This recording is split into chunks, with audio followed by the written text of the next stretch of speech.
wa nasta'inuhu wa nastaghfiruh wa na'udzu billahi min sururi anfusina wa min sayyiati a'malina man yahdihillahu fala mudhillalah wa may yudhlilhu fala hadiyalah. Asyhadu an la ilaha illallah wa asyhadu anna Muhammadan abduhu wa rasuluhu alladzi la nabiyya ba'dah. Allahumma anfa'na bima 'allamtana wa 'allimna ma yanfa'una wa zidni ilman. Rabbi zidni ilman warzuqni fahman wa amalan mutaqabbala. Teteh ibu semuanya, ini ada wajah-wajah yang baru nih. Ada yang baru? Siapa? Teteh? Yang baru hadir pertama kali ini di Masjid Al-Hamro ini berarti siapa? Teteh ya. Oh, masya Allah. Siapa namanya teteh? Teteh? Aan. Oh, teh Aan masih muda ya. Berapa usianya sekarang?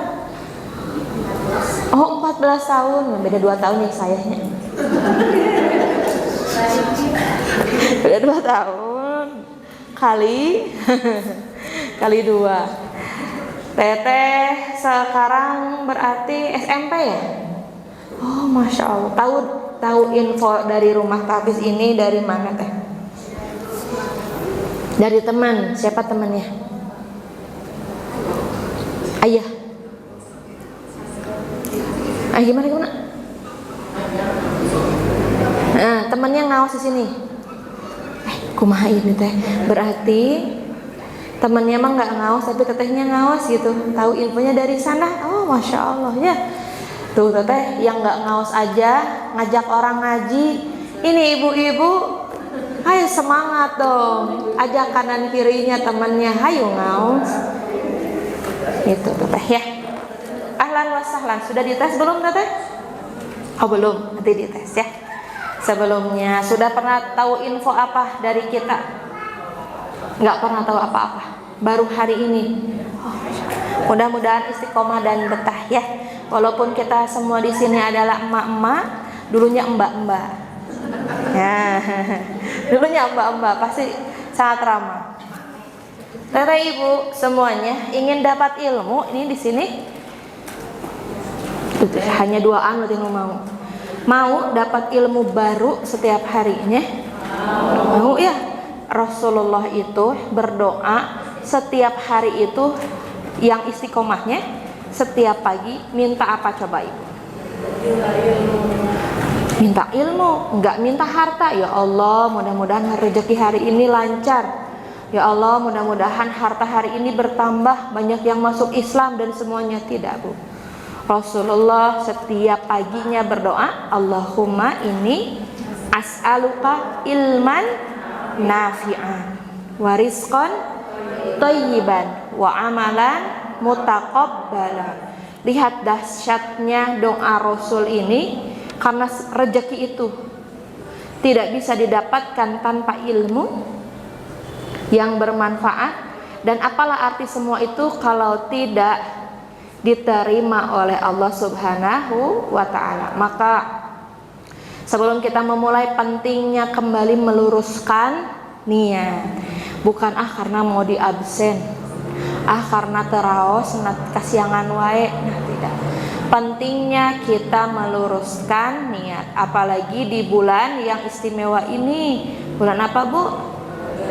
Bulan Rajab. Kemarin baru memperingati Isra dan Mi'raj.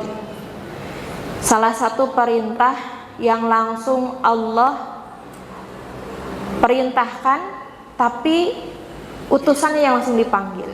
Kalau perintah zakat, puasa, perang itu cukup malaikat Jibril.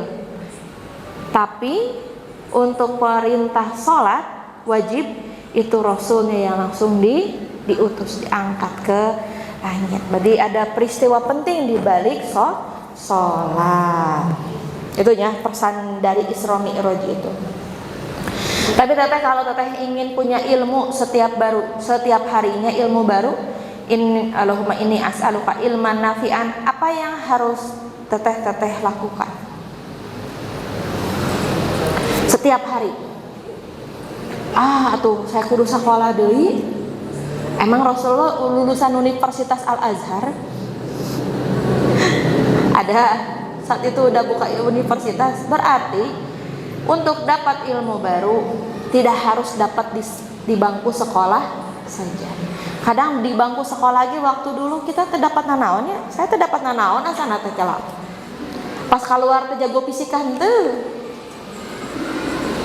Nya meneliti katak waktu itu saya lupa lagi nu emang karunya. Nggak jadi apapun. Apa ilmu bermanfaat itu teh apa tuh? Kok 12 tahun sekolah nggak ngefek apapun, nggak jadi manfaat apapun. Kan sebaik-baiknya seseorang itu adalah orang yang bermanfaat. Jadi ilmu yang udah kita dapatnya manfaat gak buat kita pun buat orang lain. Apa manfaat yang kerasa sama orang lain teh? Apakah dengan ilmu itu kita nambah khusyuk, nambah taat, nambah banyak senyum, nambah banyak sedekah, atau masih sama saja? Atau masih gitu-gitu we, tidak ada perubahan? Berarti ilmu yang selama ini kita dapat tuh gak ada manfaatnya. Bukan cuman masuk telinga kanan keluar telinga kiri, jadi langsung oper boden. Kiri nggak keluar, jadi malah leuleung aya nu masuknya bu. Jadi dari mana pertama kali kita harus dapat ilmu? Oh kata malaikat Jibril teh, kita lihat ke Al-Quran. Oh Iqra, oh baca. Betul teh, Iqra di sini adalah ilmu dengan menyimak. Lalu apakah Rasulullah waktu itu bisa baca nggak bu? Nggak bisa. Kata Rasulullah, baca apa? Saya nggak bisa baca. Disuruh Iqra. Nah ulang Rasul tersawak. Mun kita terus pingsan ya bu, makin kencang lagi itu di peluknya. Kata Rasulullah, tunggu. Apa yang harus saya baca? Nah itu jadi kalimat tanya, tanda tanya. Terus kita teh harus apa? Harus baca apa? Harus nyari ilmu teh apa? Pernah bertanya pada diri sendiri, hari saya diciptakan di dunia itu untuk apa tuh ya? Tua, menikah, bahagia, banyak anak, mati masuk surga. Amin. Apakah hanya untuk itu saja? Nah, Iqra. Bismi rabbikal ladzi khalaq. Sebutlah nama Tuhanmu yang menciptakanmu. Disuruh bertasbih, disuruh memuji, ucapan syukur. Daripada bisa tadi, bisa menerima ilmu, bisa menyimak teteh ibu teh, bisa dengan memperhatikan ilmu teh, bisa dengan mendengarkan. Kalau dengan baca wae, atuh baca. Tunduh. Ayo baca buku kitab sirahna. Siapa yang punya buku kitab sirah sampai sekarang rapi sekali di rumahnya? Suka dibaca, Bu? Tunduh. Oke, atuh. Tong dibaca. Dihafal. Oh, kamu dihafal, hese tengah arti macan aja. Kalau gitu dengarkan, terus dengarkan teh. Ibu ngartos, pas pulang teh barho, bubar, poho.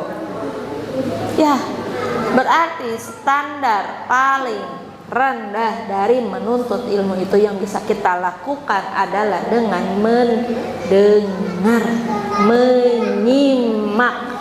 Bedakan mendengar dengan menyimak. Sambil otak tuh menyambung, kira tos ieu teh naon, kalah maksudna apa? Bukan cuman nya siap, nya gitu, tapi enggak disimak. Rasulullah ketika turun Quran surat Al-Alaq itu apakah disuruh baca? Kata Rasulullah enggak tahu, tapi Rasulullah hafal ya. Hafal ya 1-5 itu. Dengan cara apa Rasulullah hafal? Dengan cara apa? Kan baca nggak bisa. Baca tulis Rasulullah tidak bisa. bukan berarti bodoh ya. Yang nggak bisa baca, nggak bisa tulis itu memang karomah, itu memang takdir yang sudah Allah tentukan untuk Rasul sebagai Rasul yang ummi, bukan berarti bodoh. Jadi kalau anak tak bisa baca, tak bisa nulis masih bisa dilatih, bukan berarti bodoh. Ternyata bodoh itu ketika kita tidak mau dan tidak mampu menyimak. Rasulullah menyimak bacaan malaikat Jibril, kan ditalaki. Kata ibu ngafal Quran di sini ditalaki pernah nggak? Tapi seringnya sendirinya, hafal Quran sendiri.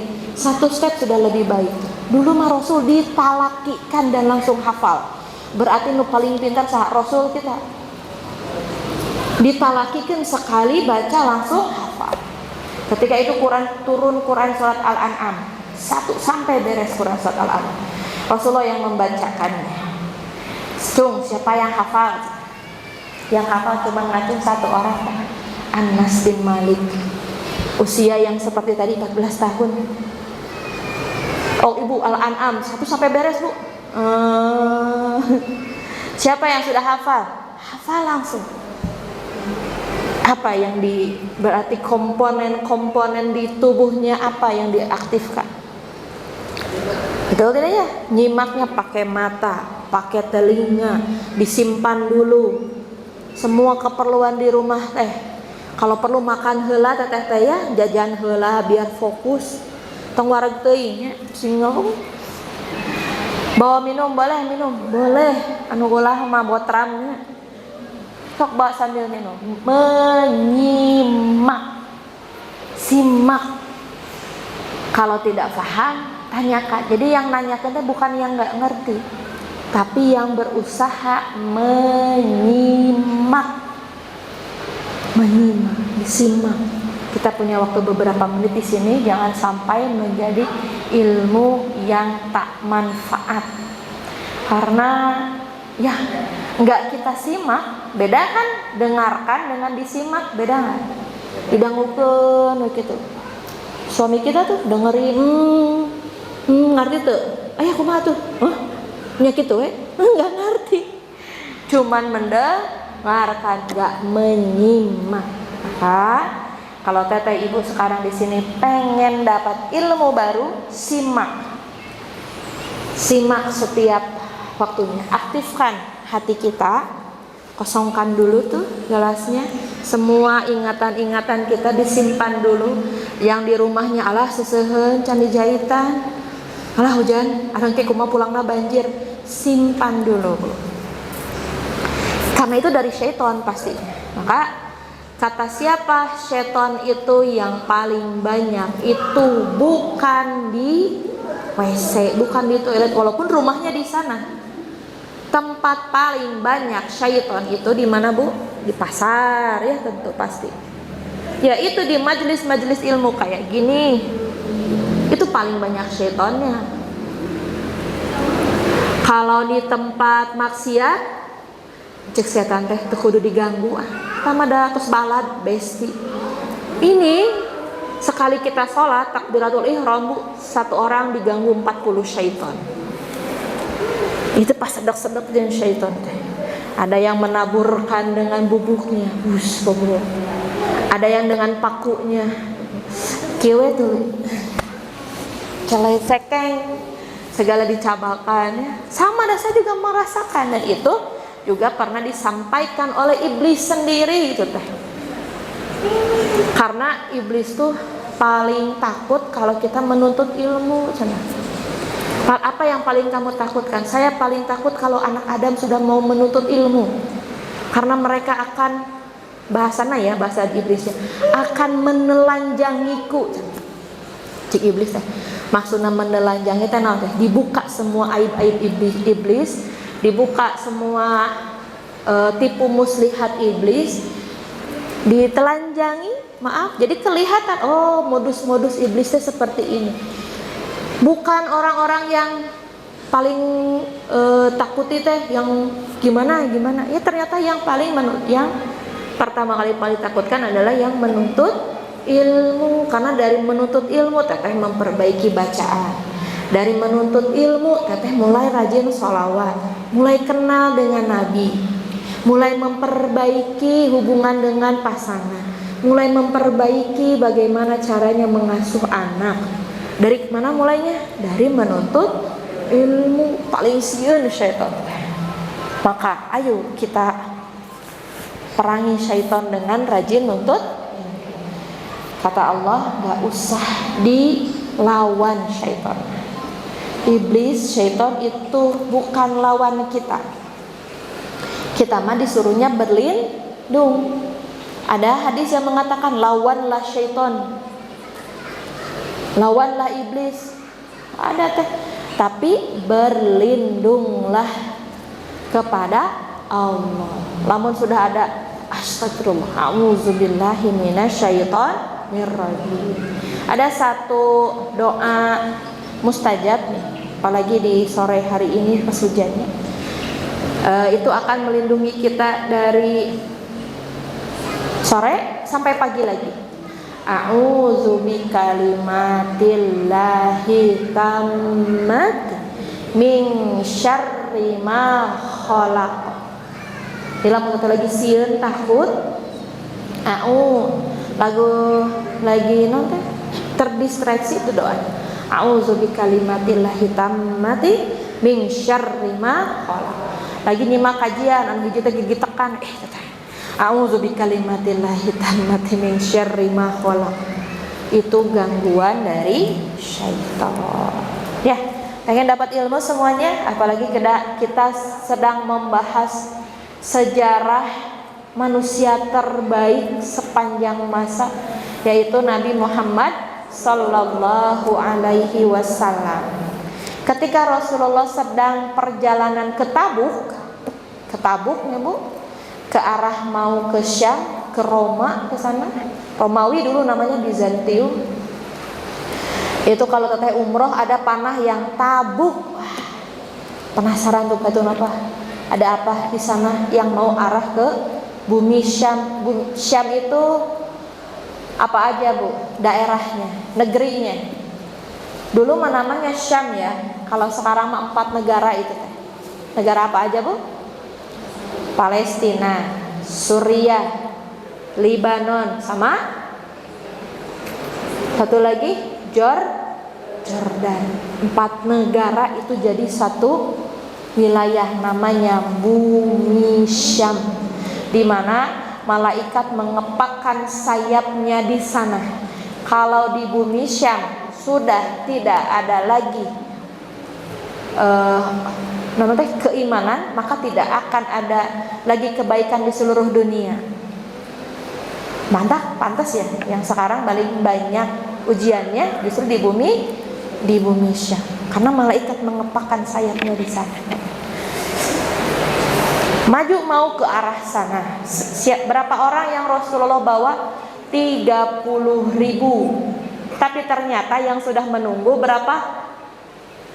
Kan paling banyak tuh di Hunain ya. Udah beres Fathu Mekah, terkumpul 12.000 orang. Awal perang cuma 300 orang. Tiba-tiba sekarang Masya Allah kekumpul 30.000 orang. Banyak gak? Banyak ya. Sadesaeun 30.000 kalau dikumpulkan di sini penuh gak Bu? Penuhnya baru nanya sampai ke desa Bojong kadi tutup. Melebar 30.000 orang. Tapi ternyata yang sudah menunggu di sana berapa? 120.000 pasukan. Berapa kali lipatnya? 4 kali lipatnya. Berarti satu orang ngalawan opatannya. Satu orang melawan 4 orang, namun disatukan. Gimana dah Bu? Ngelepar kita teh udah pede. Wah, insya Allah bisa lah. Sekarang kita berangkat perang dengan 30.000 pasukan. Datang ke sana, 120.000. Gimana Ibu? Mau lanjut? Banyak gitu. Malah dikumpulkan Bu, 120.000. Tapi bagaimana cara Allah menolong? Bagaimana cara Allah menolong? Ada yang tahu? kisahnya plot twist mun zaman aya namanya anak-anak muda aya nama plot twist. Cara Allah menolong orang beriman itu dengan syarat orang beriman itu tawakal dan tidak melakukan maksiat di dalamnya. Selama tidak melakukan hal itu Allah tolong, dan bersabar serta ada ikhtiar, pasti Allah tolong. Tolongnya gimana Bu? Allah sisipkan ketakutan pada hati orang-orang kafir. Terjadi chaos Bu. Chaos senes chaos tomat, chaos chaos di dalam. Terjadi mundur kita malah namimah, was-wasah di dalam. Mereka teh mau melawan tapi takut. Terjadi nanti pertempuran sengit. Kita akan diserang kaum muslimin sebetulnya. Bagaimana kata Heraklius? Apakah kita hadapi? Kita punya 120.000, sudah narungguan di benteng. Terjadi hembusan, ada yang bilang ayo maju saja, ada yang bilang nanti kalau kita kalah apa kata dunia. Apalagi di dalam mereka, di antara mereka itu ada nabinya. Kita sudah mendengar berapa banyak mereka menangkan pasukan dengan jumlah sedikit. Jadi yang unik teh Bu, yang uniknya ya, cara Allah menolongnya, satu disisipkan rasa takut ke dalam hati-hati orang-orang kafir. Kedua, terjadi tadi tenon adu domba, pergulatan politik di dalamnya teh. Lalu dibikin rame itu Bu. Yang ketiga, mereka tahu kalau di sana tuh ada nabi, yaitu Nabi Muhammad. Kalau kita ada nabi maknya udah tuh berarti benar dia beriman. Nabi ini menyampaikan risalah yang benar. Tapi apakah mereka mau beriman? Mau beriman nggak Bu? Padahal tahu itu ada nabi. Enggak kan? Tetap aja dengan agamanya. Mereka tahu bahwa nabi itu Nabi Muhammad, nabi akhir zaman, nabi yang membawa kebenaran, tapi tetap tidak mau beriman.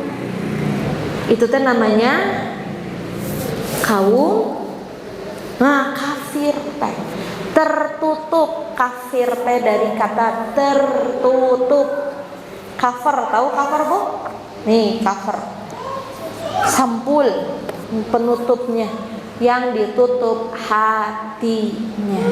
Tertutup hatinya dari menerima, bukan melihat kebenaran, tapi menerima kebenaran. Tidak mau mendengar kanan kiri.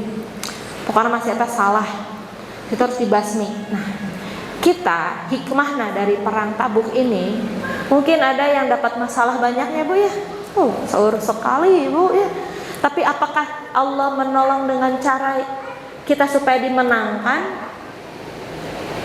Atau Allah tolong misalnya teh tiba-tiba sebelum mau berangkat teh terjadi karena tidak ada pasukan Romawi, Allah turunkan malaikat Jibril langsung pada hari itu. Rasulullah nggak usah terjadi perang KCF ongkos. Di sananya juga kata Allah mereka terus diamankan mau ngalawan. Begitu nggak? Kalau Allah mampu kan? Allah tahu di masa depan akan terjadi seperti itu.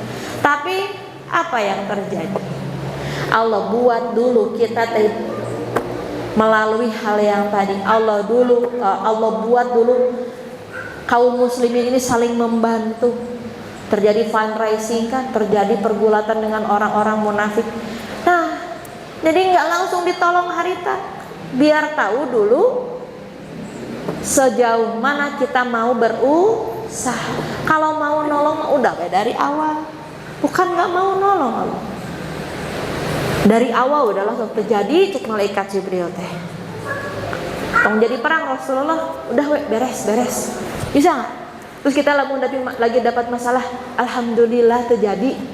Ya udah alhamdulillah. Enggak, kita teh kadang merasakan dulu penderitaan. Apalagi matunya entos sentong ini, tapi pasti ada hikmahnya. Di sanalah kita harus menyimak. Nah, dapat ilmu tuh di-on-kan terus hati. Oh, kenapa ya Allah bawa saya sejauh ini? Padahal atau kudu kukurilingan. Nah, gitulah cara Allah menolong kita. Kadang nggak dikasih dengan apa yang kita mau. Menang nggak lawan sana? Nggak menang, Ibu. Dan tidak terjadi peperangan. Tapi dengan hal yang seperti itu, karena kalau jadi perang belum tentu menang, Bu. 30.000 lawan 120.000. Tapi gimana cara Allah menolong? Yaitu dengan tidak jadinya perang mereka. Tapi dengan hal itu, apa Rasulullah udahlah tuh pulang? Tidak, kesempatan Rasulullah bergerilya. Apa sih bergerilya teh? Sekalian dakwah ke tempat-tempat pinggiran Syam tadi. Itulah cara Allah menyebarkan agama Islam. Karena Islam ini yang dibawa oleh Nabi Muhammad ini harus disebarkannya ke seluruh alam. Kan Nabi yang lain mah cuman sampai Bani Israel ya dan kaumnya. Nabi Ibrahim untuk Bani Israel, semua untuk Bani Israel, kebanyakan di Bani Israel. Tapi Rasul untuk seluruh alam. Kalau Rasulullah di Madinah wae, kapan nyebar ke seluruh negeri? Benang tuh jantungnya peradaban Syam. Kan tadi dikatakannya, kalau keimanan itu sudah rusak di Syam, tidak ada keimanannya baik di seluruh negeri juga nggak ada. Kena tuh orang-orang Syam, mereka ada yang mau masuk Islam sepanjang Rasulullah berada di sana, menunggu pasukan Romawi keluar dari bentengnya. Jadi sambil dakwah, banyak yang masuk Islam, banyak kaum-kaum di sana yang masuk Islam. Padahal udah jadi perang nama. Tapi pamor kaum muslimin jadi naik. Tuh cenah Romawi wae tidak mau keluar, dah sieun. Itu kan? Dah kita mah udah jalan, Rasulullah udah jalan di kaum muslimin. Kenapa maju? Enggak bertahan saja di Madinah. Kalau bertahan, Ibu, bisa beda lagi nanti ceritanya. Atau seperti yang pernah dilakukan di perang Uhud, mau disamper ke Uhud atau mau ditungguan di Madinah. Itu kan kata Rasulullah. Mereka semua diskusi, ayo kita samper sampai ke Uhud. Karena kalau mereka datang ke Madinah, perang Khandaq akan kejadian 2 kali. Kenapa perang Khandaq tidak terjadi terang-terang? Karena kalau tidak ada parit itu, ya sudah habis Madinah dengan 120.000 orang. Jadi hikmahnya, Bu, berani ngambil resiko, pasti Allah tolong. Bisa jadi udah ngambil resiko nama. Bentuk pertolongan Allah tidak dengan cara seperti yang kita harapkan. Oh, perang beres tuh. Tapi ternyata segini aja mereka nggak keluar. Yang penting kita berani dulu, ikhtiar dulu, husnuzon dulu, pasti Allah tolong. Itu hikmah dari perang Tabuk. Kisah nama panjang, tapi pesannya buat kita, perang yang menggetarkan ngelawan Bizantium, lamun aya nama ngelawan Amerika, Bu. Negara adidaya. Kita ngelawan Amerika kumaha mun ayeuna? Can ge acan geus tepi ka dieu rudalna meureunnya. Sama halnya seperti itu. Tapi alhamdulillahnya zaman dulu kan belum ada teknologi seperti itu. Dan kata Rasulullah, nanti di akhir zaman kita akan kembali lagi sebagaimana Islam pertama kali ada. Maksudnya akan berperang sebagaimana kita berperang, naik kuda, nanti teh pakai tombak mau ayat tuh teknologi Allahu alam. Begitu ibu-ibu, itu hikmah dari perang Tabuk. Itu dapur sabar sih Akang? Bisa dibantu?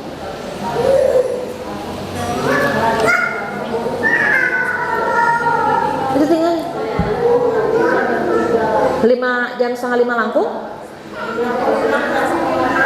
Oh iya, udah habis. Alhamdulillahirabbil alamin. Silahkan kata ibu kembali lagi ke halakohnya. Subhanakallahumma rabbana wa bihamdika asyhadu an la ilaha illa anta astaghfiruka wa atubu ilaik. Aku laqali hada wa astaghfiruka wa lakum. Wassalamualaikum warahmatullahi wabarakatuh. Semangat ya menghadapi ujian.